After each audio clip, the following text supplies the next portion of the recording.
Assistant director Palashbaran Maiti আনন্দবাজারকে জানিয়েছেন, civic ভলেন্টিয়াররা সাহায্য করার জন্য গিয়েছিলেন, ওদের বিশেষ ভূমিকা ছিল না। অন্য সব কেসও এভাবেই চলছে। ফরেন্সিক অফিসার সনৎ কুমার সাহা সেদিন আরজি করে গিয়েছিলেন। আনন্দবাজারকে তিনি জানিয়েছেন, এটা তাদের কাছে খুব জলভাত কেস।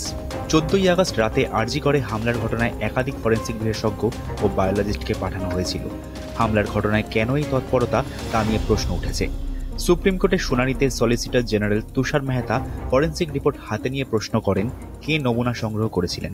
সূত্রের দাবি, সিভিক ভলেন্টিয়ার সহ 4 জনের ওই দল ঘটনাস্থলে পৌঁছানোর পর মৃতার শরীরের চাদর সরিয়েও দেখেননি। নমুনা সংগ্রহের কোনো ভিডিওগ্রাফিও নিয়ম মেনে করা হয়নি। জানা গিয়েছে, আরজি করের ক্ষেত্রে একজনের মোবাইল থেকে ভিডিও রেকর্ড করা হয়, পরে তা পাঠানো হয় আদালতে।